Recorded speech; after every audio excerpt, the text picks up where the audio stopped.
What's poppin', everybody? Welcome back to another episode of On the Gutter, brought to you guys by Motive Bowling. We've mentioned them a whole bunch these last couple weeks, but obviously we still have the brand new Evoke and the brand new Tank Rampage Pro that are officially available worldwide. So if you guys are looking for the best bowling balls on the market, make sure you head on over to motivebowling.com and check those out. As well, we have a whole bunch of brand new apparel out there. I'm looking at one of our polos. We have a couple new shirts out there as well. So if you guys are looking for literally everything that you could possibly need for bowling, make sure you head on over to motivebowling.com, visit your local pro shop, or hit up buddiesproshop.com and get motivated. Of course, this is DJ. I'm joined by Kurt. Kurt, what's good? What up, DJ? How are you, man? I'm doing all right. I've had a really weird day. It's been one of those days where I feel like everything was going normally, but like nothing felt normal, I guess is the best way to put it. It was just like a day where I just got a workout in and like the workout felt really good. But as soon as I was done with the workout, I was just like, now what do I do? Like it felt really weird. So it's been okay. How about yourself? Sounds pretty strange. Yeah. My day's all right. I wasn't feeling too great this morning, but now I'm feeling a little bit better, so it's all good. Yeah. I think the weather's just messing with a whole bunch of people. Yeah, that could be it. I know there's a little bit of an illness going around this town right now. Yeah, yeah, literally everybody's getting sick.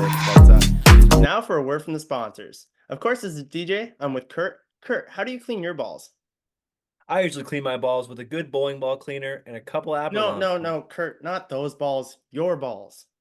Oh, Exactly. Guys, introducing the brand new sponsor to the On the Gutter podcast, Manscaped. Right here in front of me, we have the brand new Performance Package 5.0. In this package, we get the Weed Whacker Nose Trimmer 2.0. We get the Lawnmower 5.0 that has skin-safe technology, allows you to shave in the shower since it's waterproof. Along with that, it's got an LED light so that way you can really tackle those tricky areas.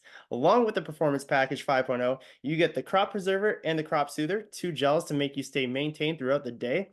Along with the Performance Package 5.0, you also get the Shed 2.0, which is a beautiful carrying kit that allows you to travel on the road seamlessly, whether you're in between hotels or Airbnbs for those long week tournaments. You have the Shed 2.0. And of course, comfiness is important both on the lanes and off lanes. Brand new Manscaped Boxers 2.0 allow for you to be comfy, whether you're on the lanes, off the lanes, or just simply competing. Kurt, what's your take on the brand new Manscaped sponsorship? I love this new sponsorship. I have the Lawnmower 5.0 myself, and it is fantastic. As well, for the bearded kings like you and I, DJ, Manscaped brings you the full beard experience with the Beard Hedger Pro, the Handyman Compact Shaver, and the Plow 2.0, all designed to shape your scuff effortlessly. They help sculpt cheek lines and maintain beard styles, giving you the best look possible. Of course. So whether you need to shave, trim, simply maintain, make sure that you have the best balls both on and off the lanes. You can head on over and get 20% off and free shipping at manscaped.com using code OTG20. That's right, everybody. 20% off and free shipping using code OTG20 at manscaped.com. Don't forget to keep maintain and be all set to go no matter where you're at. Now, back to the episode. Hopefully, if you guys are listening to this, you're in good spirits and feeling well and, enjoying our company, I guess I should say. So, of course, we start off every podcast talking about our week of bowling, and this is brought to you guys by Mojo's DJ Services. So if you guys are looking for any entertainment purpose needs, make sure you head on over to mojosdjservices.com for anything that you could possibly need. Joe's got a full list of bangers. He's got like indoor strobe lights, fireworks, karaoke. He does it all. So if you guys are getting ready for a St. Patty's Day party, make sure you head on over to mojosdjservices.com or hit up Mojo's Disc Jockey Services on Facebook. Hit up Joe and he'll get you all set. So, Kurt, what was your week of bowling like? My week of bowling wasn't too exciting. I just bowled league last week and things felt good, but the struggles continue with league. I think I shot like 540 or something, so nothing too special, but it was good to get back on the lanes. Like I said last week, I hadn't bowled, so it was good to get out there. And outside of bowling, I was able to get a few days off of work. So it was nice to have a weekend and have a bit of fun and watch the TV finals for the Molsons, and that was amazing. So yeah, it was pretty good overall. How about Yeah, yourself? yeah, well, we'll get talking about the Molsons later. But my week of bowling was fine. Bowled week league last week and shot 660, which felt kind of good. Missed a single pin, which wasn't great. Shot 240 the middle game, which was good, I think. I mean, I think I had an open. I think that's where I missed a single pin actually. So that wasn't ideal, but yeah, nothing to complain about with 660. Saw probably the funniest score slash choke job slash final to a game I've ever seen in my entire life. We had a guy who we were bowling against. He went front nine. He's a two-handed righty. Took four off the left, almost missed the two pin. Took four off the left, and then proceeded to spare and get like six or something like that for 271. 7. So you got Yeah, seven. Yeah, for four two. spare 7 for 271. Yeah, which was easily the craziest I think score I've ever seen in my life. It was hilarious to watch that happen. So yeah, that was obviously entertaining. Saturday ended up heading over to Bowling IQ in Sterling Heights, Michigan. I had to go pick up a couple things. Got a good little small practice session in there. I always enjoy going over there and bowling there. And then came back and watched the Molsons same as you did on Saturday. So overall, not a bad week, I guess. I practiced yesterday with a normal practice session, just working on a couple things only to talk with my coach tonight or one of my coaches tonight and for him to be like, hey, you're doing this wrong. And I'm like, oh, great. So what I thought was actually a decent part of my game is apparently wrong. So I'm gonna spend the next couple of weeks working on that. It's basically just where my trail leg finishes. So having the conversation with him, he just brought that to my attention. I never realized it. So at least I have more things to work on as I go in practice. But yeah, overall, it was a decent week of bowling. Yeah, sounds like a pretty good week. But yeah, that 271. Oh, that was, the worst part about it was the right before he bowled, Darren shoots at a spare, sends the pin all the way back to the arrows in the Mm, gutter, and he didn't even wait for the deadwood to be cleared, He was yeah. so anxious to get up there and just four off the left. Yeah, Oh, man. it's one of those situations, right, where, and I'm not meaning to pick on this person. Everybody says like during a 300 game, for the most part, you have to have one lucky strike, and I think he went Brooklyn like two or three times, right? So I'm like, listen, you've already had your lucky strikes, like you're gonna cash in, you got to cash in, and for them to take four off the left is tough. It's not the worst thing I've ever seen on front nine or anything like that. There's a guy back at my bowling alley that I grew up at that went front 11 gutter ball, and he Oh, promptly walked off the approach, grabbed his street shoes, grabbed his wallet and keys, and left. Just left his bowling balls on the rack, literally just walked out of the building and just went home. And I was like, yeah, I was like, I don't blame you for that one. So, not the worst thing I've seen, but definitely very entertaining to say the least. yeah, yeah. Too funny. Still a good score. I mean, Yeah, he still beat me. He was bowling against me, so he yeah, smashed me that game. yeah. It's a Uh, tough score to beat with 271, but it's also a hilarious score to win with the 271. So, yeah, that yeah. was it was a pretty interesting week of bowling to say the least. Yeah. Well, that was pretty good because you had a good week of bowling. Yeah. Anyways, we are going to hop into our weekend recap, which of course is brought to us by Buddy's Pro Shop. Buddy's Pro Shop wants to recognize your success by introducing the Buddy's Pro Shop Bowler of the Week and Month programs. Winners will be hooked up with free Buddy's merch with one lucky winner receiving a ball of choice every month. So go follow Buddy's Pro Shop over on Facebook and you can find out more details on how to enter there. We had two regionals this week. So a couple of senior events. We had a PBA 50 West Valley Open. The winner here took home $2,000, and that went to Robbie Porter. And rounding out the top four, we had Rich Corwin, Joe Petrovich, and Scott Critchfield. And we had a PBA 60 Super Senior Tracy Classic. The winner here was Craig Miller, taking home $1,500. And rounding out the top four, Warren Els, Ronnie Quinones, and Noel Vasquez. Yeah.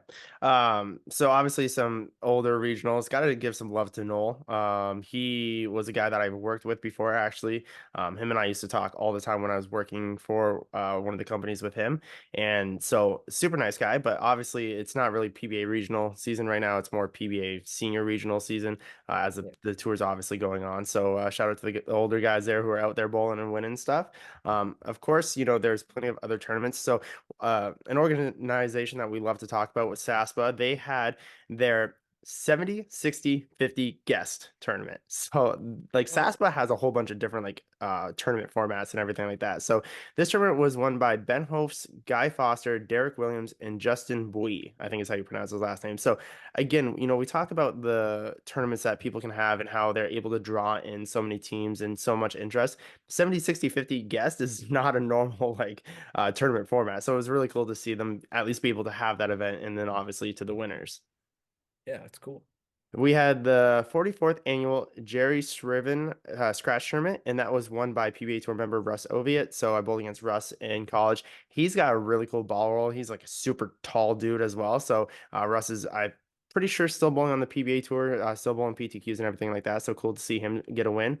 We had the TNBA King and Queens doubles, and that was won by Dupree Dickey and Mercedes Davis. So obviously, the TNBA is a huge organization as well. They have a ton of tournaments, so shout out to them for that one. And then we had Troy Stuss. He won the MSUSBC Senior Masters Tournament. So I know obviously the MDUSBC is something that we bowl a lot of events. We try and make it to pretty much every event. So Troy Stuss is an absolute stud. So not a surprise to see him get the W there. And then of course we had the Molson Masters. So we want to talk about that a little bit. Yeah, let's talk about it. Yeah, so the Molson Masters for anybody listening is basically like a big tournament in Ontario where it's a month long. Kurt and I have talked about qualifying for it and all that stuff. But the TV finals this past week were live on Kojiko, and it's also on YouTube now, so you guys are able to go on and watch that. But it's a five-man step ladder, and it was kind of an interesting tournament. So the first match had Joe Petnato, obviously Joe from Mojo's Disc Jockey Services versus Dylan Hunter, who's obviously one of the best bowlers that Windsor has ever seen, basically. Really not a great match. And I'm comfortable saying that because I told both of them that as well. Like that was a pretty ugly match. Just opens down the way. Nobody really wanted it. It was back and forth, like you take it kind of thing. And unfortunately, Dylan had a bad shot slash bad break in the 10th frame that ended up having Joe win. So Joe moved on to bowl Jason Heron. Sorry, Joe moved on. No, the first match was Dan Aqua and Dylan Hunter, right? Yes, sorry. All right, so let's restart that. So yeah, anyways, the Molson Masters TV show was this past week. And so in the first match, we had Dylan Hunter and Dan Aqua. So two people who have both won the Molsons multiple times. And Dylan ended up getting the better of Dan. I think Dylan had a pretty good look. He didn't really miss a pocket. He ended up beating Dan in that first match. Then Dylan moved on to bowl against Joe Petnato, who's obviously the sponsor of the show at Mojo's Disc Jockey Services. And just an ugly match, not really good. Kind of everybody was like, here, you take it back and forth. And in the 10th frame, Dylan ended up having kind of a bad shot slash a bad break and left the split to let Joe win. And so Joe moved on to bowl against Jason Heron. And Jason, I honestly thought during practice, don't think he struck in the four shots that he threw during practice. I was like, this is going to be interesting. And then Jay Heron came out of nowhere and he went like spare open and just rattle off strikes. Just whatever adjustment he made, he did and he started striking. And Joe missed a four pin early and just couldn't catch up to Jay after that. So Jay ended up beating Joe. And then Jay moved on to the finals against good friend Darren Alexander. And the pattern was playing very left to right. There was some urethane, and you have to keep in mind that with the seniors that were also bowling, it was kind of in between matches. And Darren ended up just making a ball change, I think 3 or 4 frames in after one of his bowling balls wasn't going through the pins properly, wasn't reading the lanes properly, and then he just started striking. And yeah, from there on, I don't think he really stopped. I think he needed the first hit in the 10th frame or count in the first shot of the 10th frame to win. And Darren did exactly that, winning his fourth, I think, Molson Masters Championship. So overall, it was a pretty cool step ladder. Yeah, very interesting step ladder. Scores weren't really too big, but yeah, that move from Darren was good. That through the whole TV show, the right lane was playing weird for a lot of people. It seemed really tight down lane. And Darren started seeing that he wasn't carrying. So he debated adding a bit of loft or making a ball change, and he off lofted or he chose the ball change, and it Mhm. was a great ball change. Then he started striking on that lane. And yeah, after the first hit in the 10th, it was pretty much locked up, Yeah. and he got the win. Yeah, and I didn't watch too much of the seniors because the seniors were kind of in between, and that was when I was with Joe and Darren watching practice shots and trying to figure out what their plan of attack was. So obviously, I'll have to mention as well, Mark Laborde ended up winning the senior side of the Molson Masters. So honestly, just shout out to Mark and Darren. It was a really great performance. I know Mark bowled really well in the final game as well to capture it. So yeah, we'll see how that all plays out next year. But it's always cool to be at Rose Bowl when the Molsons are happening, just because the atmosphere is much different than what most people see during any tournaments that we have in this area. Yeah, the atmosphere is great. They set up bleachers for everyone to sit on. They have the big TV cameras. They have like a little commentary booth set up. Yeah. So it's really cool. Yeah, so congrats to Darren on winning his fourth Molson Masters Open title. And Mark Laborde, that was his first seniors title, but he did win the Open 20 years ago back in Wow. 2004. That's crazy. That's kind of really cool to be like, yeah, I won the Open and the seniors like 20 years apart. That's pretty sick. Yeah, that's awesome. Yeah. Okay, so we are going to get into a PBA event that we had this week. We had the PBA Pete Weber Missouri Classic. Such a cool event. They had a lot of Pete coverage on the Yeah. telecast this week, and Pete actually bowled the event, and he announced this would be his last event. We've heard Pete say before he was upset about not getting into the U.S. Open, and it sounds like he's not going to be bowling it, invite or not. He's done. Besides the PBA 50 tour. Yeah. So in the first match, we had the 5 seed Anthony Simonson defeating the 4 seed AJ Johnston 234 to 159. Yeah. Yeah. AJ did not have ball motion. AJ struggled to find ball motion and just I don't think he was throwing great shots because he was trying to force the ball motion. So Yeah. not a great showing, but obviously back-to-back shows for AJ, which is really great for him. Yeah, absolutely. We know he's gonna win a title this year. We called it in our preseason predictions, and a couple shows early is a good look. Yeah. But yeah, his ball motion either was not there and going straight, or he tried to slow it up and it would just jump on him. It was just not good. But we did Yeah. get a crotch chop out of him, so that That's was true. cool. Yeah. In the second match, Anthony Simonson defeats 3 seed Matt Russo 247 to 202. Yeah, yeah. Another thing, like there during the week of qualifying, there was multiple times where there was like multiple lefties in the top five. Like Buttriff was up there, Russo was up there, Packy was up there. I think K Wills was up there at one point. Like there was a Kimbaldi, I think was up there as well. Like there's a lot of lefties up towards the top, even with Grand Fa. And there's a point throughout last week where I was like, it's gonna be an all lefty final. Like it's gonna be five lefties. And Matt, whatever, going into the last block because it's pretty much just qualifying. There was no match play. It was just blocks on blocks and total pins kind of made the show. So whatever Matt did in the final couple blocks to kind of solidify himself on the TV show, he bowled amazing to get there. But yeah, obviously not the best performance from Matt on TV. Same thing. I think he was kind of battling between using urethane and using reactive, and he was using two balls on both lanes. So kind of a tough look for him in a way. But again, obviously past PBA Rookie of the Year, so great to see him back on TV. Yeah, great to see him on TV, and he's now throwing the ball without his thumb in it, they Yeah, mentioned. So big that's a move. bit of a change for him, but it seems to be working if he made it to the TV show. Yep. And in the semifinal match, Anthony Simonson defeats reigning player of the year, EJ Tackett, 203 to 193. So, what I'll say about this match is that I texted my best friend Grant and I said, I don't know if EJ has the motion to beat Simo because I saw Simo switch balls and throw a fill shot against Matt Russo, and the way that the ball went through the pins, I was like, that's really good. And Simo went back to the ball that he was using, and on the right lane, he was like flat 10, flat 10, flat 10, flat 10. Like it literally like seemed no matter what Simo did on that right lane, could not get the ball through the pins. And EJ had a little bit of struggles throughout the middle part of the game. He was having some issues getting the ball right to where he needed to. He pulled like three shots left.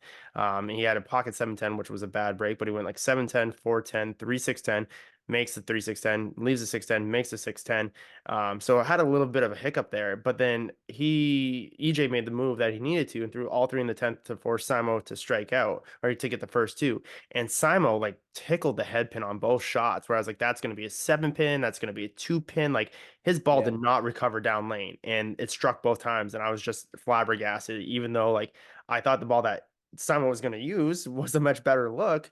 He found a way to strike when he needed to. And I guess that's what the greats do. So obviously, shout out to Simo for finding those two strikes in the 10th frame to beat EJ. Yeah, he just didn't give the pocket away and got these light, weird hits that they Super they fell. mixers. Yeah. Yeah, basically. Um, And in our championship match, Anthony Simonson defeats the 1 seed Bill O'Neill 225 to 156. Um, yeah, so Simo climbs the ladder, averages 227 across 4 games on TV, and wins $25,000 and the PBA Pete Weber Missouri Classic. Yeah.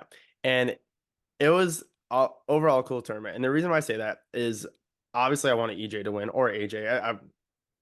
Maybe more AJ than EJ. I don't know. I would have liked to see obviously one of the Motive guys win. That being said, I don't think there's a better fit to win the first ever Pete Weber Classic than Anthony Simonson. Yeah. If it would have been Anthony Simonson, Sean Rash in the finals, I'd be like, this was storybook. Like this is what it was made for. But Yeah. Simo obviously fits the mantra, I guess I should say, of the bad boy of bowling, the new Pete Weber on the tour, right? So seeing Simo win kind of makes sense. On top of that, I think if Bill wins another tournament, like Bill's running away with player of the year. Now, again, that would help my prediction, but then that wouldn't help EJ in being the position that he is. So I think Simo winning doesn't necessarily put a halt to Bill's reign that he's got going on right now, but it definitely keeps the player of the year award very close throughout the first, 4 or 5 tournaments that we've seen and throughout the year so far. And like I said, seeing Simon win Pete Weber's inaugural tournament just makes a lot of sense to a lot of bowlers. So overall, it was a really cool tournament. Obviously, had a wide mix of guys on the step ladder, and just obviously great to see Pete, on TV throwing the first shot, finishing up the tournament for himself. The emotion that he had was crazy. We know Pete on the lanes as being this fiery guy, but obviously off the lanes, I didn't necessarily enjoy, I feel weird kind of say this. It seemed like Pete was talking a lot in between shots, which I mean it's his tournament, so he can do whatever he wants. But just the overall emotion that Pete had throughout the entire telecast was pretty interesting. Sitting with Tom Clark and just the all the little conversations he was having with the players. Yeah, yeah, I love to see it. He got pretty emotional about it, and you like to see it from this guy that you always see as this bad boy, this fiery guy to just come out and show emotion like that. It's over now for him. You know, you do like to see it. It's very nice, but yeah, Bill O'Neill, that's my boy. If AJ could have made run the ladder and gotten to the final, I would have been happy with AJ or Bill win for Yeah. sure. Love those guys. But yeah, Bill he's looked so good this year and he just continues to make shows. So he's gonna certainly put a fight in for that player of the year. Absolutely. And that wasn't it though. We did have some on Monday. We had the PBA Elite League, round 7 and 8. We'll run through these real quick. Motown defeated Dallas 2-1. Portland defeated LAX 2-0. New Jersey defeated Waco 2-0. Vegas defeated Akron 2-1. Yeah. So that was round 7. And in round 8, Portland defeated Waco 2-1. LAX defeated Dallas 2-0. Las Vegas defeated Motown 2-0. And Akron defeated New Jersey 2-1. So it looks like Portland and Las Vegas went 2-0. Like Mm. they won both 7th and 8th rounds. And it looks like Waco and Dallas lost both, and the other team split. Yeah. Yeah. So I think there's 16 total rounds. So we're over, half the way through of the PBA Elite League. I will give a shout out here to the PBA Bowling YouTube channel, along with obviously the House Bowling, where they both have a lot of like behind the scenes coverage of the Elite League, and the PBA is doing like their recaps on their YouTube channel. So if you guys haven't seen those or don't have Bowl TV, make sure you head on over to the YouTube channel for the PBA and check that out. But yeah, overall, I think it's still really cool. It still seems like the guys are getting fired up. Like this definitely means a lot for them. And a lot of them have been talking like, yeah, it's great if we don't make an event or if we're bowling an event, we get to still bowl the Elite League. They still get that camaraderie. They still get that challenge, like the professional competition, I guess I should say. So it's been really cool to kind of follow that along. Waco's definitely got some struggles going on, which is very weird and very like crazy to see. Like obviously we talked about last year how they were the island of misfits who all of a sudden won the championship last year, but now they're struggling this year. So I'm quite intrigued to see how this all plays out because the bottom 2 teams don't make it to the final round. So it's going to be interesting to see how the rest of the season plays out for the teams and how well everybody starts to perform, especially when it gets closer to that time to start making into the qualifying rounds for the final championship. Yeah, I love that they're doing it throughout the season. It keeps them, involved in it and it keeps people talking about it. It's not Yeah. just some year-end event for, these guys to bowl. It's Yeah. throughout the entire season long. And yeah, I think we're going to have a really good championship telecast come the end of the year, considering these guys have been bowling for their teams throughout the whole year and not Yeah. just for the special event. So Yeah. yeah, I'm excited about it. And there's been some trash talk going on. I know Portland and New Jersey were getting into it a little bit, so it's going to be pretty interesting to see like how much of that throughout the year kind of builds up and then comes out onto the TV finals. Yeah, can't wait to see it, man. Yeah. So yeah, as we mentioned earlier, if you guys heard the ad, just got to give a big shout out to Manscaped again for sponsoring the podcast. This is a huge era for us. We are so excited. Obviously, Manscaped is a massive company, so for us to be affiliated with them is honestly a privilege and just super meaningful to us. So like I said before in the ad, don't forget to head on over to manscaped.com, use code OTG20. That stands for on the gutter, OTG20 for 20% off and free shipping on your Manscaped purchase and products. So, as we always do, we will cover the BTM quote or the Bowling This Month quote. This one is a little confusing to me, so I'm going to get your opinion on it. So, without committing, it's like anything good is an accident and anything else is because you weren't committed. And that is by Susie Minshew, Things to Do No Matter What. Make heads or tails of this, Kurt. What is your take on this? Okay, so when I first read this yesterday, I had to read it a few times and kind of think about what they're trying to say here. Yeah, And, we've talked on this show about committing before. And what I'm reading this as is that if you're not committing to your shot, if the result is good, it's an yeah, accident. yeah, And anything else is because you weren't committed. So if it's not a good shot, then it's because you weren't committed. But if it looks like the good result and it strikes, then that's just an accident. yeah, So I would say, yeah, I'm the king of not committing and the king of Brooklyn strikes. So yeah. lots of accidents that fall in my favor. Yeah, I mean, it's a pretty good quote. Like I said, it's a little tough to dissect and figure out what it was Mhm. trying to be said. But that's what I think. It's just another quote that says you need to learn to commit to your shots in order to improve and yeah, have good results. Yeah, yeah. I pretty much agree with you. I think that anytime I throw a bowling ball, it's an accident. I'm like, I did not throw that well. And if you've ever watched me bowl, I get flack about it all the time. And I think I will continue to do this for the rest of my life is when I throw a bad shot, I just turn around and walk away. That's just, I don't want to see it. I don't want to see what happens. It And always strikes. it always strikes. But somebody, that used to be close to me would yell at me all the time. And it's like, well, just watch the ball because you'll see the ball motion.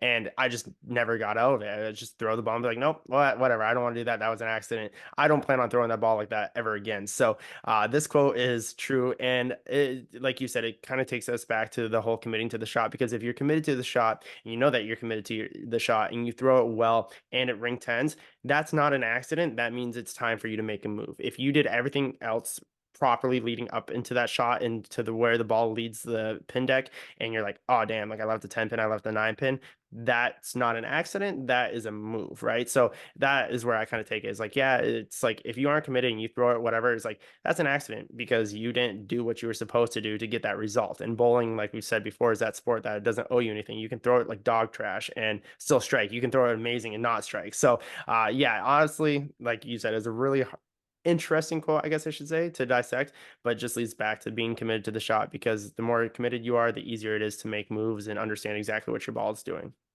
Yep, yep, totally agree. Totally agree. And now it is time for trivia. Yeah. Oh yeah.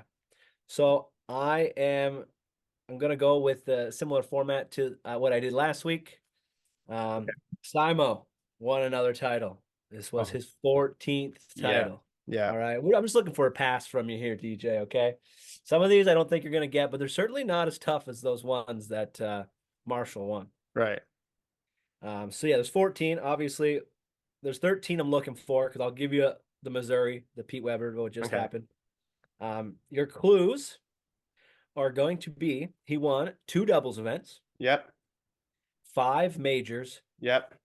and four either extra frame or flow bowling events.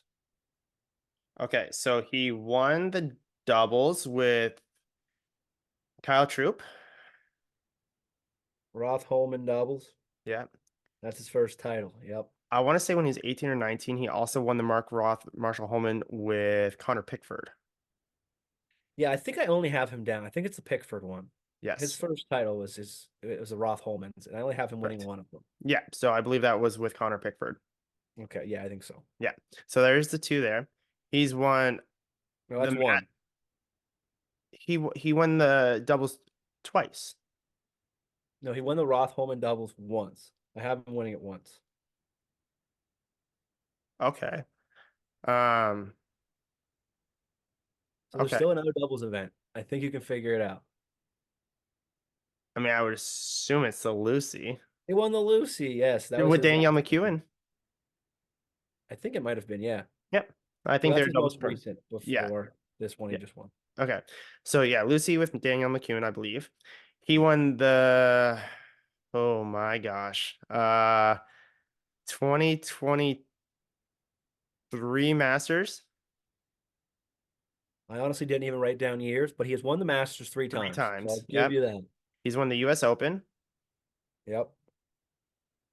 Oh my gosh. He won what tournament was it where he screamed into was it the US Open saying they can't stop us? I don't think he has a he's got the US Open, he's got the Masters three times, so that's four majors. I don't believe he's got the players. So does he have the tour finals? He did win a tour finals, but Yep. that is not a major. Okay. So what would be the players? Why can't I think of the four majors? Players, US Open, the Masters. What is the fourth major? USBC Masters, US Open, PBA Players Championship. I'm an idiot. I can't think of the fourth major. The Uh PBA World Championship. no, he didn't win the World Championship. So he must have won the players. He won the players. Yeah, he hasn't won the World Championship. Um, okay, so that's all five majors, correct? Yes. And he's got the two doubles, so that's Yep. seven. Got those. And he's got five extra frame. It Does he was have? four. It's two extra frame events and two flow bowling events. So did he win Wichita last year? He did win Wichita last year. Uh, does he have a Jonesboro Open title as well? No. Okay. The extra frame ones are weird. I don't think you're gonna get those ones. Okay, so then what other ones would I be missing then? So there's two flow bowling events, and they are animal patterns. No, geez. Last year I couldn't tell you what patterns they were. He won twice last year in flow bowling or in bowl TV tournaments. So whatever the other one that was that he won last year. It was at No, the beginning of the year. we're done last year. Flow bowling was what, 3 or 4 years, Oh, maybe it two or was. three Yeah. years Yeah. ago? All right. So let's just say that's two strikes. I'm gonna flow bowling. Just throw in Uh, an animal pattern and see. uh, an animal pattern. I don't remember him notoriously being great on short, so I'm gonna say shark. Did he win a shark tournament somewhere? No, that's three strikes. All right, I got nothing. Yeah. All right. You did pretty good. You got 1, 2, 3, 4, 5, 6, 7, 8, 9. You got nine of the I feel like I 13. get half points for naming his partners too, so just round it up to 10. Sure. Yeah, we'll give you 10. Yeah. The ones you didn't get were the extra frame Wilmington Nope. Open, the extra frame Gene Carter Pro Shop Classic. Yep. Was that 2018? I didn't write down the I years. think that might have been But I had 2018, but oh, limited okay. space. Yeah. Yeah. Then I have the Flow Bowling Wolf Championship Okay. and the Flow Bowling Bear Open. Yeah. No, I definitely don't think I would have guessed either of those. Yeah. Wow. Hmm.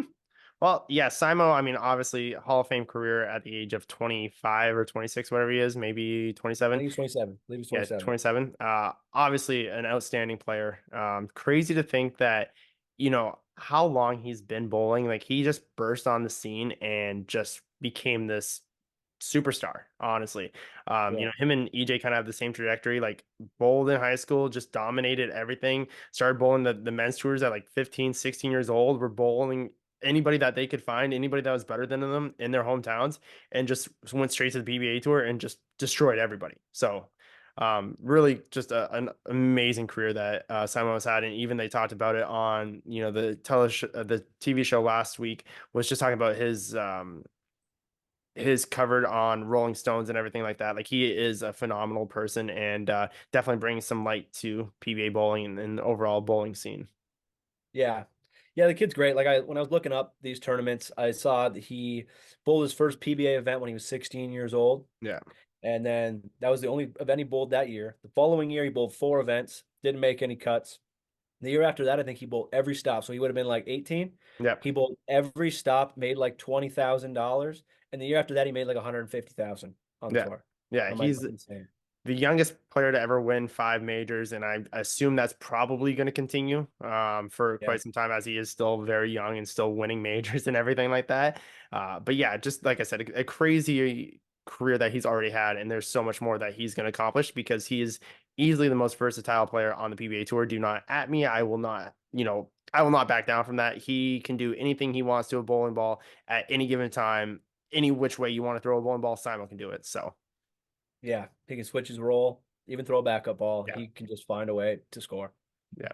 So yeah, that's good. And I definitely feel a lot better than I did with the Marshall Kent one. So Yeah. that was a little bit easier for me.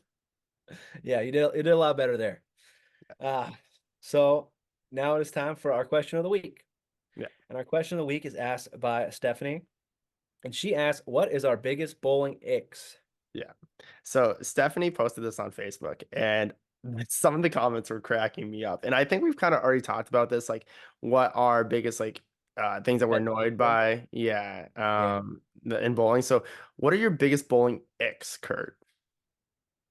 I had a hard time thinking of what the difference is between like an ick and a pet peeve. Okay. So I know this one guy used to bowl in a league with me, and he licked his fingers before he put them in the ball. And I want to say that is kind of ick. That's disgusting. Oh, is that Uh, it? That's it? gosh, I don't know. Like I said, anything else I've already said in our pet peeve episode. So I was trying to think things that are gross, and Okay. that was the thing that came to mind. So yeah, I guess that's it. Okay. Yeah, that is disgusting. Now keep in mind, I do lick my finger and I tap my sole twice, just to kind of clean it, but I don't suck on my fingers and then put them into the bowling ball. That is disgusting. That is so gross. But okay, if that's your only ick, that is an ick, I guess, and not a pet peeve. I will definitely co-sign on that. If I see anybody doing that, I may hurl, because that's disgusting. My Um, icks. Obviously, DJ likes to complain a lot, so here I am. yes, you got a Oh, list. yeah, literally. So a couple of icks that I have, and they're actually like apparel based. If you wear a bowling polo or jersey and you tuck it into your jeans and that's how you bowl, disgusting. Ew, no. I'm fine if you want to like there's guys that can pull off like the jersey untucked with jeans, like that's a little bit more lenient. But if you're wearing jeans, I'm like just wear a t-shirt, like that's where I'm at. If you tuck your bowling jersey into your jeans and that's how you bowl, ick, disgusting. Pete Weber does that. Exactly. That is such an old man thing. Like, ew, no, stop doing Oh, that. I can't get over that one. That also applies for if you wear a jersey with basketball shorts, if you wear a jersey with joggers, what are you doing? If you are wearing a bowling jersey, wear slacks or wear jeans and don't tuck it in. Like that is an ick for me. 10 times over. That is just my take. If I'm wearing joggers, I'm just gonna wear a normal bowling t-shirt. You will not catch me in a jersey. Another ick is the over the ear the headphones. I cannot stand watching people get ready to bowl and they have these giant like earmuff things going on. And I'm like, what are you doing? Like, there's little earbuds that look so much more natural and so much more normal. Just wear those. If I see you with big headphones on and you're practicing or you're bowling, that's an ick for me. That's just Okay. The other thing I think it's really icky, and it's a really just an old guy thing, is the people who hold their towels in their hand while they're bowling, like on the approach, and they have their towel in their hand. I'm like, that's disgusting. Like, please stop doing that. So But you that's ever see the guys wipe their ball, put the towel in their back pocket yeah. of their pants and then bowl? Same thing. Don't do that.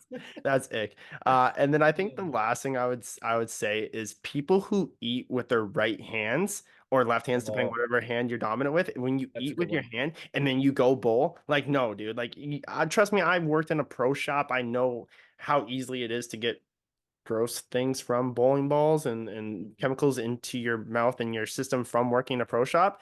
But if you are like consciously eating food and you're eating it with your right hand or your left hand, whatever hand you throw the bowling ball with, and then you go bowl and you come back and you like give high fives and then you go back to eating your food with the same hand, disgusting. Stop doing that. Be conscious of it. And yeah, so those are my icks. Those are the ones that I just sit there and like it literally makes my stomach turn because I'm like, that's disgusting. So yeah, those are Yeah. my icks and definitely different than most of my pet peeves. Yeah. All right. Yeah, I like the last one. That Yeah. was a good ick. But Yeah. what it sounds like is DJ's ick is any boomer who bowls Yeah, with their towel pretty in their hand. pretty much, yeah. The worst person that Their I could bowl jersey's against, tucked in to the yeah, jeans. is a guy Oh. who's wearing a bowling jersey with tucked in jeans and he's eating a burger and he's got his towel in his hand. Dude, I'm done. I will drop kick you. Like, please do not do that. So Oh. that is my biggest ick. I cannot stand when people do that. I again I've talked about I don't like bowling in jeans, period. I've been more open to the fact of it since losing weight, but you will never catch me tucking a jersey or polo into jeans and bowling. Just no, that's not okay. So yeah, either way, those are my icks. We've waited until the end, obviously, welcoming the new sponsor with Manscaped, but obviously we have our interview coming up, and it is with somebody who has been all over the world for bowling. Somebody who tells us probably one of the most touching slash sad stories I think I've ever heard in bowling. If you guys are watching this on YouTube, um, you'll actually see me kind of tear up a little bit. But our interview is with Sandra Gongora, an amazing bowler, somebody who's been around the bowling industry for a long time. Obviously, she's out on the PWBA tour, a long-time international player, bowled at Wichita State, talked about, being coached and working with Coach Gordon Vatican from our last episode. But Sandra comes on, we have a conversation with her, and yeah, just the story that she tells is incredible. And of course, if you guys have been listening, this is also our last week for the giveaway. So if you guys are listening to this on Thursday, February 22nd, tomorrow, February 23rd at let's say 6 o'clock Eastern, we'll be going live with our giveaway. So if you guys are listening to this right now, make sure you go on tonight or early tomorrow morning and enter the contest, whether it's on YouTube by commenting on one of the episodes listed on YouTube with your favorite episode and maybe tagging your favorite YouTuber in it, or head on over to the Facebook page, the episode 100 post with Daria Payuk, and comment on that status with, again, tag a friend and then comment what your favorite episode has been so far, and you guys will be entered into the giveaway, and we'll be doing that draw tomorrow, February 23rd. But yeah, of course, like I said, make sure you guys stick around to the interview with Sandra. All interviews are brought to you guys by Turbo Grips, so don't forget to head on over to turbogrips.com for all your bowling accessory needs. If you need a new chamois, dry bag, ice quad twos, anything like that, you can get that all at turbogrips.com. And like I said, stick around to the interview with Sandra. Don't forget to enter the giveaway. Don't forget to head on over to manscaped.com, use code OTG20 for 20% off Manscaped. And as always, thanks, Kurt. Thanks, DJ. All right, everyone. Like I mentioned, we are joined by somebody who's been on the PWBA, somebody who's very well known, and somebody who kind of decided to start their own company and kind of make a splash in the bowling world. We are joined by none other than Miss Sandra Gongora. Sandra, how are you doing today? I am great. I am very, very happy for you to invite me to your Of course. podcast. So, yeah, thank you. Thank you so Of much. course, of course. So wanted to have you on. Last week we had Coach Vatican on, obviously longtime coach of Wichita State, and there's been a lot of amazing players to come from Wichita State, including yourself. So you have been a mainstay out on the PWBA tour. I know you're very well followed in the bowling world. So just kind of want to have you on to talk about your career and how you got to where you are today. So how did you get into the sport of bowling? Yeah, well, I guess every single bowler has, a very unique story. In my case, I'm Mexican. I am from Monterrey, Mexico. That's a city in the north of Mexico. And my parents actually met in a bowling center when they were younger. They actually, my dad used to bowl league, Mhm. like in a league every week. He was a passionate. I mean, he's still very passionate about the sport. He doesn't bowl anymore because I mean, he's 74, so I mean, he's healthy and everything. I'm thankful, but he just stopped bowling because of his age. Right. My mom, when she was young and working in a company, they started a bowling tournament. You know how sometimes companies get to Yeah. to to have a tournament every week. So my mom got to bowl because of work, and she is a lefty, and she started to like it so much, and everyone thought, well, you're actually very good. Yeah. So she started to do that, and she came to the bowling center more often. So long story short, my parents met and they got married, and then I am here. That makes So sense. pretty much since I have knowledge, since very, very little. I know what bowling is. I used to go with my parents when I was very, very little. They tell me that I used to fallen asleep with the sound of the pins and all the Aw. noise. Yeah. So yeah, pretty much, as one of the very good racers in Formula One, Ayrton Senna say, bowling is in my blood, but Yeah. in his case was, the race is in his blood. Of course. So yeah, pretty much since I'm very little, I got in love with the sport. Nobody forced me to bowl. Mhm. My parents didn't force me to bowl because they bowl. I just asked for it. I wanted to be there, and I asked for my first bowling ball when I was pretty much 3 years old, I Yeah, guess. that's amazing. And I gotta give you huge props for even referencing Ayrton Senna because usually I'm the one to bring up with the Formula One references. So the fact that you already got that out of the way is amazing. But yeah, kind of a different story. It wasn't like it was by happen chance in a way that your mom was in a company and they're like, oh, let's go bowling. And then that just kind of created her love for the game. And then obviously you came along. So, um, there's been plenty of great bowlers from all North America, South America. Obviously, there's been plenty of amazing bowlers to come from Mexico. But how did you get to, I kind of guess, where you are today, right? So you went to Wichita State, obviously an amazing program. Did you kind of bowl all throughout your youth and then you were recruited to Wichita State? Did you go to junior golds? Like, how did you get to Wichita? Yeah, well, I think my story can relate to others, and I always thought that uh, I had this dream when I was little. I just wanted to bowl, and Hmm. I started to bowl all these youth tournaments in Mexico. Hmm. The nationals, the youth nationals, they go by age. So we started to bowl. Like I started to bowl since 9 years old for one division, and then 12 years old another division, and then 15, and then 18, and then the sub 21st, 21, and 23rd.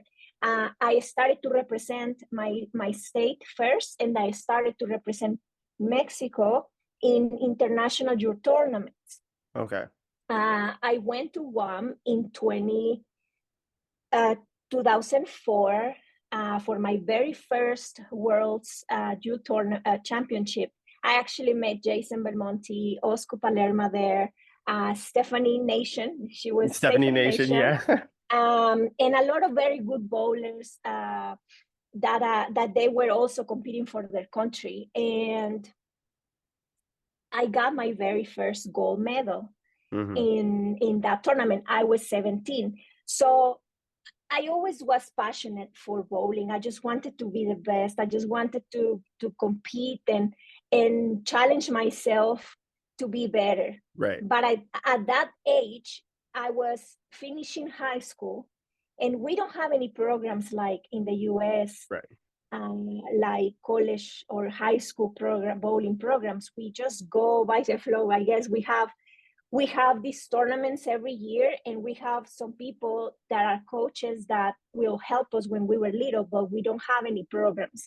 So I dreamt to go outside the box, said I wanted to go and cross the border pretty much. I just wanted to go and find the best place for me. So they didn't recruit me. I already knew that Wichita State University was one of the best universities in the United States because of Chris Barnes, because of Pat Healy, because of Clara Guerrero, because of a lot of very good Sean Rush, like a lot of very good bowlers that were kind of my age, but they were before me. So I sent an email and I also sent a video. Now we're talking about a long time ago, so we didn't have social media this way. Right. It wasn't very easy to send a video like, oh, let me WhatsApp you a video. You know what I mean? Yeah. So I had to send. I'm pretty sure. I cannot remember. I don't know if I recorded like a CD or something, and I shipped it or something like that. Wow. Okay. And we're talking about 2005, okay, when I wanted to go to Wichita. I managed to go with a couple of friends for a visit for a weekend, because I wanted to visit the university and I want them to meet. I wanted Coach Barakin and Coach Lewis to meet me in person before anything, like Right. I just wanted to know. So I remember I didn't have, my parents were struggling a little bit, so I was really looking for a scholarship. But that time we didn't by that time the universities didn't have a lot of scholarship programs as nowadays. So I only get a percentage. Okay. Now, when I sent all this information, as I told you, I got a response, obviously from the coach Barakin, and the email was about, yeah, we're very interested for you to be here. We know who you are, because they already knew that I was competing around the world, Right. in youth tournaments. So that made me feel very, very happy that they knew who I am. Yeah. Because we didn't have Instagram or anything, so it was very, very difficult for us to know each other. But they knew, so I felt very happy. So I started the process to try to go there. Now I have a very funny story. I need to tell you. Okay. In 2005, that's when I first tried. I actually 2005 was the year I went to Wichita to try to get enrolled right away in the school. But they before putting you into your classes, they give you have to take an English test. Yeah. Yeah. Well, I didn't pass this English test. Yeah. I thought I was good. I thought I knew what I was doing, but the test was not really good. So I remember calling my dad and tell him, I don't know what to do because I didn't pass the test. I won't be able to try out because I'm not enrolled, so I didn't know what to do. So I remember that it was very, very hard for me because I saved the money for the first semester because I didn't have a lot of money. Right. And then I told my dad, I don't know what to do. If I come back to Mexico, I don't think I'll be back because it's very hard. And then he said, well, do what you need to do. So I paid that money. I wanted to do the program of intensive English. Okay. So I did 1 year of intensive English. So I couldn't try out for 2005. Wow. I missed the chance to compete with Clara, with Caroline Lagrange. Well, now it's Bufa. Shout and out a to lot of Carol. very good, a lot of very good bowlers in that year. I couldn't do that because I sucked at English. Like I couldn't do that. So long story short, again, I passed the year of intensive English and I started to be on the team in 2006, thank God. And then I had I can say I've been very fortunate because in my state, two very good people that always supported the bowling. The lady that was the director of the Institute of Bowling in my state, Yeah. they created a program where a lot of the good athletes can have kind of like a scholarship and budget to prepare for year by year. Yeah. So I remember, because I didn't have any money to continue to the university, because you gotta pay, and in that moment, I mean, it's pesos versus Right. dollars, so Yeah. it was very expensive, and I only had I only had like a percentage of a scholarship, but it wasn't the full amount. Yeah. So now that I'm enrolled and I need to try out and I need to stay, obviously I have to find a way to pay it. Right. So these people in my country, in my city, put me in this program, and they helped me pay my career in Wichita State University. And Wow. I am very thankful. Her name is Melody, and the guy, it's Carlos, and he sadly passed away at the beginning of this year Oh. for a heart attack. And he was the director of a very good bank in my country. So I am, because I was able to be in Wichita State University thanks to people who supported me. Yeah. But also, while I was there in Wichita, I needed to be good. I needed to train hard, because I knew that maybe next year they will give me a little more scholarship. Yeah. So that process for me helped me grow as a Mhm. person. Yeah. So I always tell people the experience of college bowling is not just for a bowler; it's like for your life. Yeah. To be able to make sure you are always on time, the discipline, the I needed to find me a job on campus so I could help myself. Yeah. A lot of things happen when you are young, I guess, and you want to Mhm. be an athlete.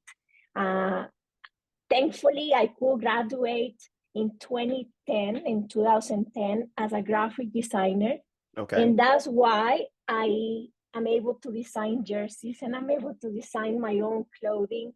I help Jason Belmonte with his jerseys designs, Mhm. thanks to Cool Week that makes them for us. So I had to take advantage of my career and Mhm. now bowling, Yeah. so I can combine them. Yeah. Absolutely. But yeah, that's pretty much the story of how it was, to why I was in Wichita State. It was a dream, and I Yeah. worked very hard to stay there. Yeah. And it was a lot of obstacles that wanted me to go back to my country, and I just was very, very. I didn't want to give up, and obviously during these 4 years, we had very good success. Like, we actually earned two national championships, one Mhm. second, one third, and I was named College Bowler of the Year and MVP in 2009. I I think I did. I threw a couple of 300s. It was a very successful college season for me, but also helped me grow as a person. Mhm. And that's something that I will be very thankful with Coach Barakin and Coach Luis, because they help you grow, Yeah. not only bowling but as a person. So Yeah. I am very thankful that I got to meet them. Yeah. And so there's so much to unpack there. And it's funny because the people that listen to this podcast usually follow per episode, right? So if you're listening to this episode right now, you're like, oh, like Coach Vatican, that's awesome. And then you're listening to yourself talk, who was a product of Coach Vatican, and it's like the same thing exactly. It's like building as a person, building as a bowler, the discipline, showing up on time, being a good student, being a good athlete. Like that's exactly what Coach Vatican preached on his episode. So like I said before, it's really cool to hear somebody that at your magnitude that had the college career that she had be able to kind of reinstate like, hey, what Coach Vatican taught us is my core methods. Like it's my core beliefs now moving forward and since college. So I just think that's really cool. Number two of all, we talk a lot about international students and about going to school in the States. And if people can just wrap their head around that for a minute, the fact that you've showed up to Wichita, you had hypothetically a stack of cash, like, hey, I want to go to school here and I want to bowl. And they're like, well, you don't speak English, so you can't. You're like, what? What do you mean? So, like, just the fact that you had to deal with that is much different than what most people will expect, right? Like, again, I'm an international student, but I never had to take an English test because English was my primary language. So going to school in the States wasn't as hard for me, I guess, as you, but that is just a crazy like even thing to process is like, hey, I wanted to go to school. Here's all my money. And they're like, you don't speak English. And it's like, well, okay then. So like just the fact that you dealt with that is kind of crazy. And then number three, talking about the success that you had in college, right? You are working so hard to move countries to pursue the dream that you had to bowl and be the best bowler that you can. Then you finally get on the team and you miss out on an amazing team, obviously, like you said, with Clara and everybody else. But then you make your own legacy, right? You have your two national championships there. You're the MVP, you're the player of the year. You're an amazing bowler. You're a standout for Wichita State. So just the fact that you went through all these different things and were still able to succeed in bowling, because even though bowling is your dream or was your dream back then, it's still a lot to take on as a human being to be like, oh, I got to deal with this and I got to deal with money and I got to work on campus. And I don't know what it was like when you were at school, but most international students are only allowed to work 20 hours a week on an on-campus job. So you can't make more money than 20 hours a week at minimum wage. And it's like you're trying to do all this stuff and balance all this stuff and still have that passion, still have that dream, still have that chase for bowling. So the fact that you were able to make it through everything on top of seeing the success that you did in bowling in college is absolutely amazing. Thank you. Of Thank you. I course. think I think when and I always share this with the youth bowlers in my town and in my country. Like you gotta really value how big is your dream. Hmm. Um, what do you really want for your life? There are some people that like bowling, but maybe as a hobby, maybe just once or twice a week in league. Like my husband, like he's a passionate of bowling, and but he only bowls leagues and local tournaments, and Hmm. he pays the fees for these bowling money tournaments. But he's not gonna go on tour. He's not gonna go Right. on Team Mexico, and that's okay. That's one level.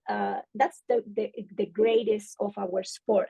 That we have many levels, but he still has his company. He has to work.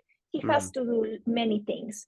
When you have this inside you, you have to find a way to make it work. I Absolutely. respect and admire Jason Belmonte just for the fact that he's a great bowler, the best that we have. But he also is great in business. Like he always makes business here and there, Hmm. collaborations and things like that. And that's why he is part of my brand because I needed someone to push me, like to Yeah. teach me to open my eyes and see how this world works. Because I had no clue. The guys from Cool Week also helped me to understand many things because I had no clue. And I think that's my message for a lot of people. It's like, how big is your dream? Because you gotta find these ways to stick to that Hmm. and to help you get money out of it. Right. Like I am thankful for my sponsors. Now it's Hammer that I'll be representing on tour. Used to be Columbia 300 for the past years.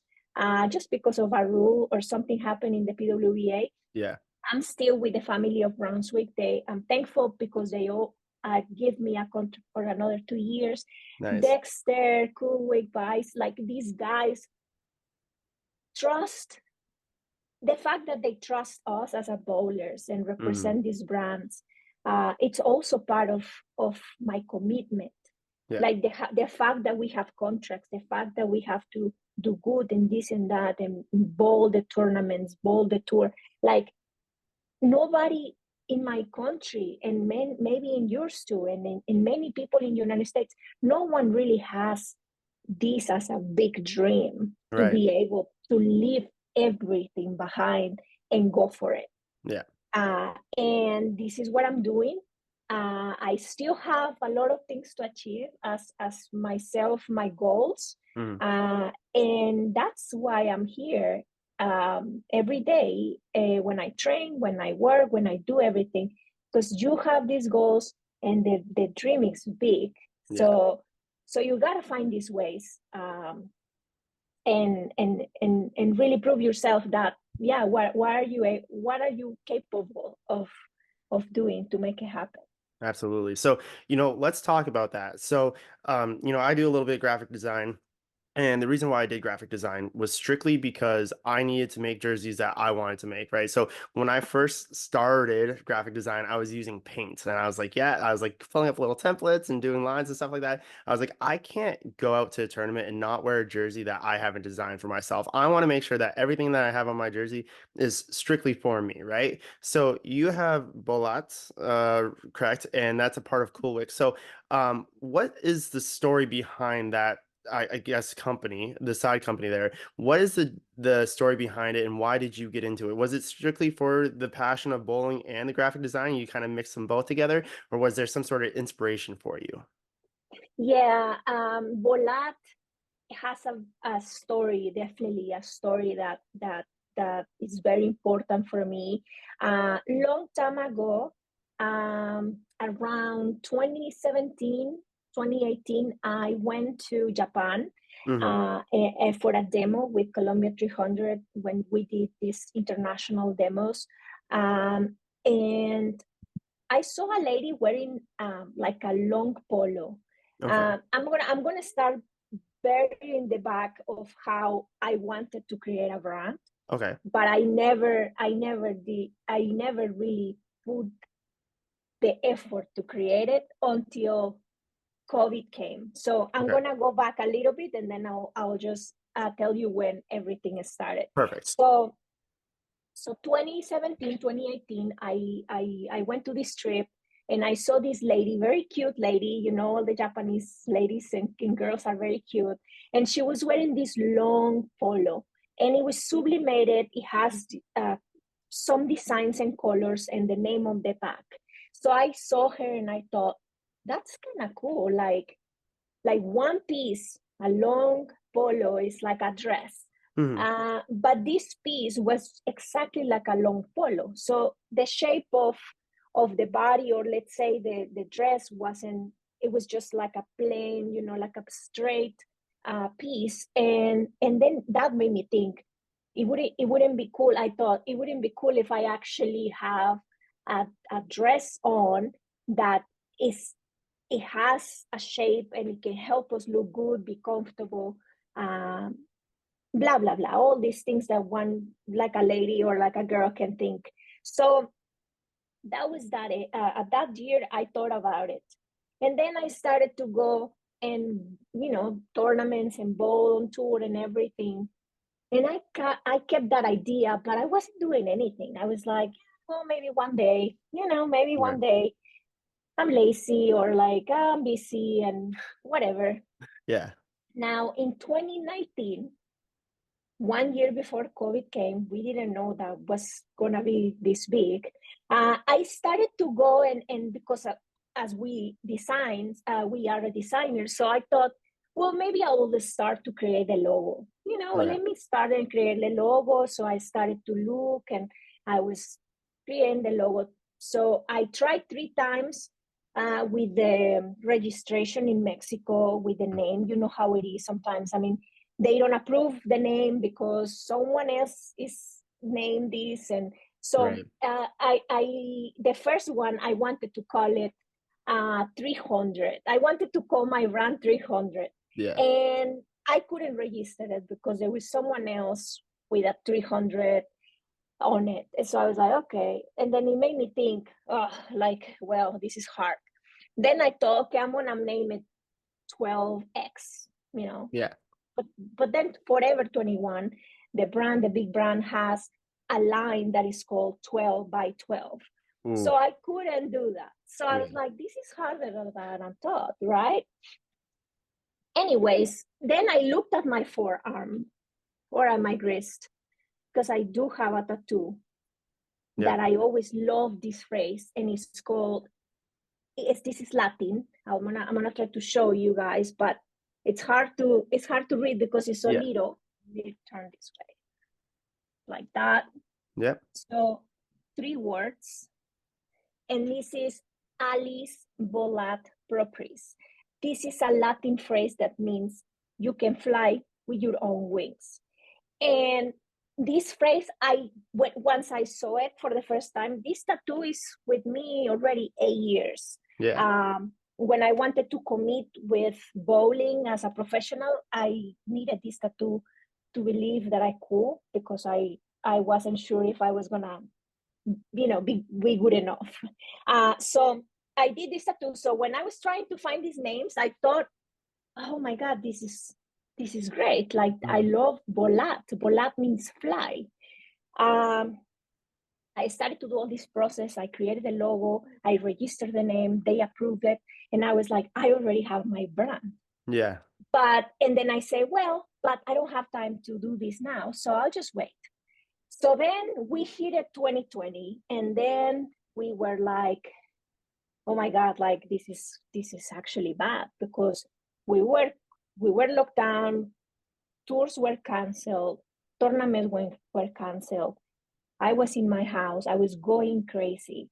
To be sincere, I couldn't handle it very good. Right. There is a story that I shared with everyone a couple years ago about my depression. I had depression because of COVID, because I was afraid to die, and I was afraid that if I didn't bowl, what else can I do? Right. I was afraid personally that my world pretty much was ending because of COVID, and my mind wasn't handling very good, and it's very hard for me to explain. Well, back then it was very hard for me to explain it, because I used to wake up in the mornings not wanting to actually get up. Like, it was like the room was dark. Yeah. I turned on the lights, but the lights were gray. Right. I couldn't see pretty. I couldn't see anything. I was just very, very sad. And I remember one day I was crying.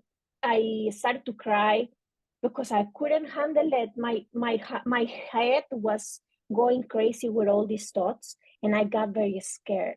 So Right.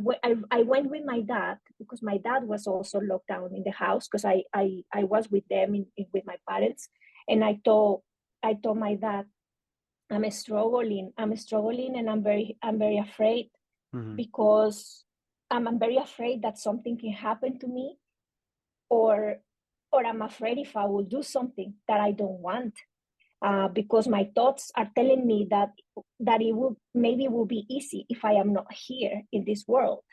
And my dad was like, you'll be fine, I'm here for you. So my dad was very, very, very cute, very cute. I always think my dad is the best. Like, he was listening to me.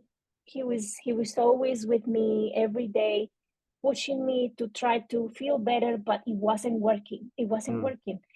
So I'm thankful that I have an uncle. Actually, his little brother, is a neurologist.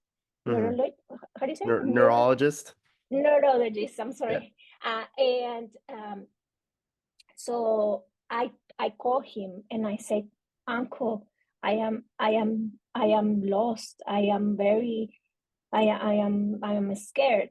Can you help me? So he told me, come to the hospital and we'll talk. So long story short, he prescribed like some antidepressant Right.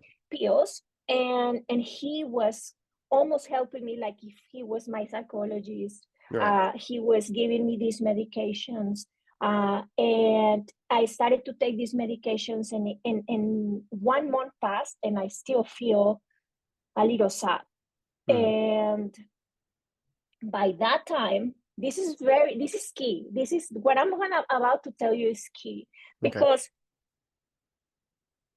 in these moments that I was feeling very down, I always have helped bowlers with designs and jerseys and everything. And before 2020, I was helping Jason Belmonte with designs, with some images for social media, blah blah blah. Right. He will contact me and he will pay me for every design, blah blah blah. So he contacted me in 2020 during this moment that I was struggling, and he said, "Hey, how you doing? I might need I need your help because I need to get to create images." And he's always business side, so he's like, blah, blah, blah, blah. He's thinking many things, and I felt so overwhelmed Yeah. and so pressured that I told him, "Mate, you have to find another design." And he's like, "Why? What's going on?" And I'm like, no, I just cannot. I just cannot help you. So he's a great guy. So he started to ask me like, but why? Because he said, "I like how you work. So Yeah. why, like, are you sick? I mean, what's happening?" So I had to share with him. I had to say, I lost the way to design. I told him, "I don't know how to open my computer. Like, I don't trust myself. It's almost the feeling was like almost if I needed to be taught everything again Yeah. because I was afraid." And I remember asking my dad for help to text back Wow. because I didn't know how to have a conversation with people. Yeah. So this depression, DJ, I don't wish this for anyone. Mhm. So when this conversation with Belmo was happening about, "Hey, I mean, no, but you can do it," and he actually was great. Like, he was a great friend. He started to tell me, "Okay, well, let's open your computer, and can you please help me design this word? Tell me how many times you can change the design of this word." Right. And that's how I kind of started to, okay, I'll do it. But I was told what to do. Yeah. So it helped me a little bit to have this trust. Yeah. Anyways, I'm gonna finish almost the, the No, you're story. good. You're Uh, good. so he told me, don't you share with me that you had this thought of creating something for your own? Mhm. And he asked me about this, and I said, "Yeah, but you know what? I'm not capable. Like, this is gonna be very hard, so I don't think I'll do it." And he said, "No, I think you should do it." So I started again to to to to bring again those ideas Yeah. because I was told to do it. So Yeah. I was like, "Okay, let's do it." So that's how Volat helped me, um, to give me a second chance because bowling wasn't happening. Yeah. And I felt that I was not worth anything. And and the design and the brand and the help of friends and my family helped me come back to the life and think I'm worth to design, I'm worth to do this and that. Wow. So Volat is so super important for me. I am thankful for my friends. I'm thankful for Belmo to actually help me with this. Um, um, Cliff Barnes from Cool Week also heard me the story, and I talked to him and I shared the story and why I needed this so bad. I needed to create this dress. I needed to do this and that. So I developed a lot of things for the process of creating the dress. Obviously, I had to find patterns. I have to create a lot of things, but I could manage to do that. Mhm. And now we have a dream dress that it's happening. And obviously, when I go back and think about the story, uh, I love to share just when I see someone down, when I see someone sad. Like, I don't judge why people are down or are angry. Right. When you bowl and then you see someone and you can see in his face or her face that something is happening, I don't like to judge because something is happening in that head, Right. and because I experience it.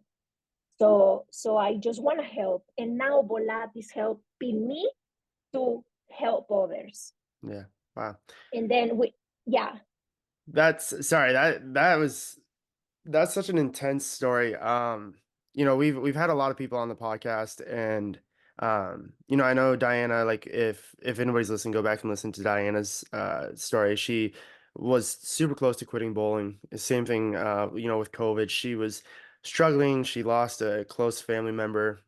But I think that like your story just resonates with a lot of people because COVID was a hard time for a lot of people, but there's, I guess, moments in most people's lives that you just don't feel worth it, right? And a lot of us use bowling as an outlet, saying, "Hey, listen, like I want to go bowling. I just need to get to the bowling alley, whether it's for a tournament or just to throw a bowling ball down the lane for 20 minutes. Like just let me get there and let out my anger, let me feel at peace, let me do whatever." So when that outlet is gone, and you feel like you have like nothing to turn to, like you turn that around. Like obviously you dealt with that a lot and it was a really hard time for you and you relied on somebody to help you, and Belmo pushed you, and it really just takes one person or one thing to push you to be better, to get you out of the slump. It obviously doesn't always happen. It's not an overnight thing, but if you have that one person there that's there to support you, and when you don't have that outlet,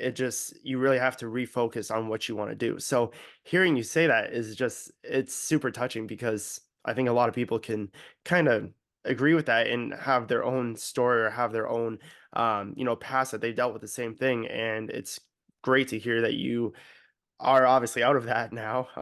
That, you went through a very dark time and bowling and designing helped you, get to where you are today. yes, I think I was blessed. I guess I was lucky to have people around me to help me with these difficult times. And also I grabbed the idea of Volat and took it like if it was my second chance. Hmm. And that's why I am trying to help out of my brand. We have donated um, some of the sellings, like that, some of the collaborations that we have sold. I have donated to Active Minds, Hmm. which is an organization for mental health in United States. When I receive messages, when I receive text about this and that, like I always try to reply all of them because I am here for a reason. Yeah. Um, I understood that I had to go through this maybe uh, to stick around and help people. That's Yeah. how I see it. So that's all I'm out. That's all I am right now with the brand. Yeah. I have invited people to collab because I want people to help me, and I want people to know that you do need help sometimes. Hmm. And many people want to do things by themselves, and they think they can do everything by themselves, and maybe they can, Right. but it's okay for us for help. Yeah. And that's a message that I always want to share, you Yeah. know. Yeah. Yeah. That's there, yeah, there. That's just it's very relatable. Like I said, it's very touching because, I think, like I said, myself included, have went through some pretty tough times. So just hearing you say that, especially with it being related to bowling, is just beyond anything. So, thank you for sharing that story. I think Of that's course. hopefully touching to a lot of people. So again, obviously, you're a designer, you have your own brand, you're doing very well for yourself in that regard. But let's talk about your professional career just a touch here. So, obviously you've been on tour for quite some time. A couple good strong finishes. Obviously, you've been in a realm that has had to bowl against some of the greatest female bowlers of all time, right? Like when you were coming out, Shayna Pluhowski was there, Liz Johnson was there, Kelly was in her prime, maybe even Michelle Feldman, kind of towards the end of her career, kind of thing like that. So you had to deal with that. Then obviously the tour shut down, as we've spoken with many of the PWBA bowlers, like Diana, Daria, Dasha, all of them. But you're obviously, since the rejuvenation of the tour, you've been bowling and everything like that. So what has your professional career been to you? Do you find that you've reached the goals that you've wanted to? And what are your goals for the next, let's say, 5 years while you're out on tour? Yeah, as a bowler, I think we always dream to be professional, or at least to try Yeah. for once, to bowl with the best bowlers in the world. And I have to say that that's probably why I'm doing it. Hmm. Uh, I want to be around the best. Win or not, I want to be around the best Yeah. because I'll be learning and I'll be getting better. Yeah. And I need to learn a lot of the things that I cannot learn at home because we Hmm. don't have a tool, we don't have these programs. So I'm always trying to be around them, Hmm. and definitely winning. It's something that motivates me to continue. I have been close to win a couple times. I have seconds, I have third places, fourth places, or something like Yeah. that. Uh, and and I feel that I'm close and I'm getting closer.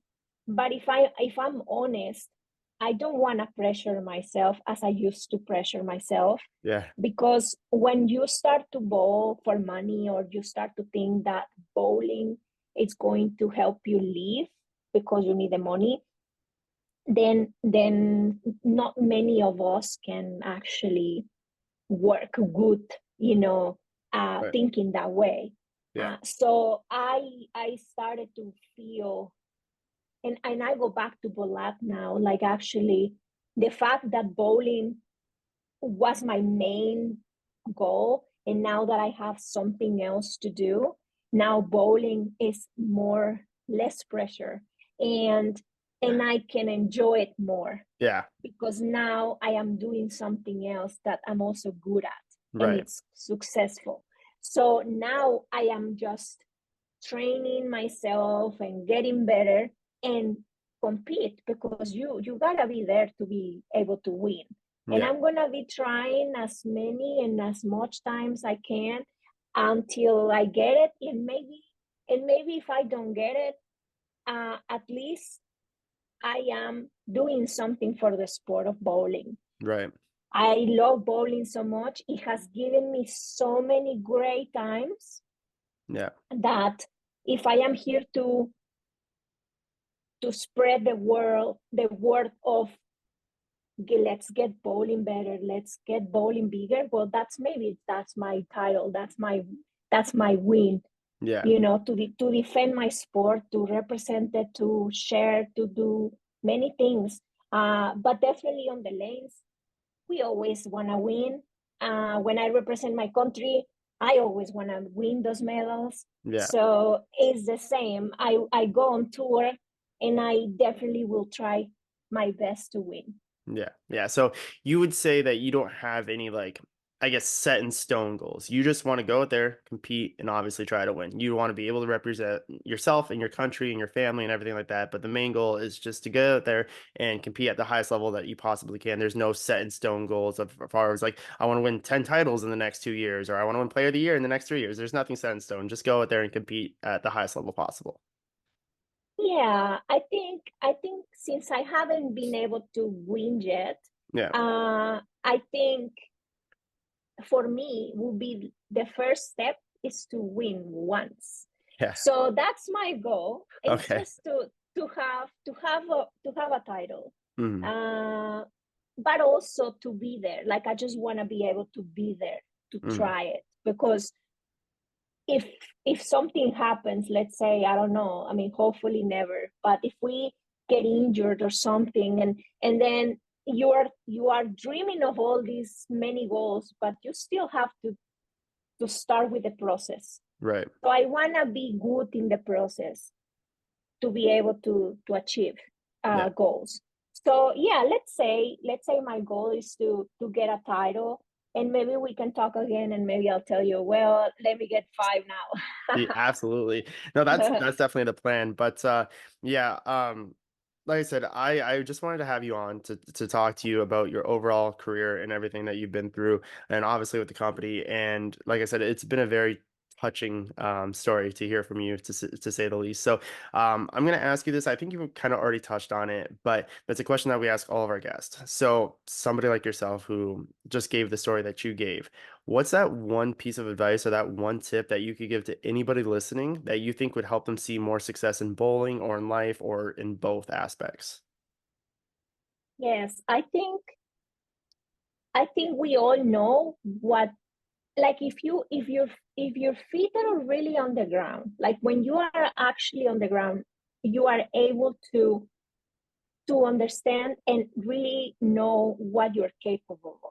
Yeah. So you gotta be open-minded and think, okay, am I training the right way? Am I doing what it takes to win? Am I doing this and that? Am I spending enough time to commit to something? And if the answer is yes, then for sure you are able to accomplish all these goals. Mm, But if you are not training, if you spend more time doing other things, don't pressure yourself to win because you are not really putting the time. right. So everything is a process.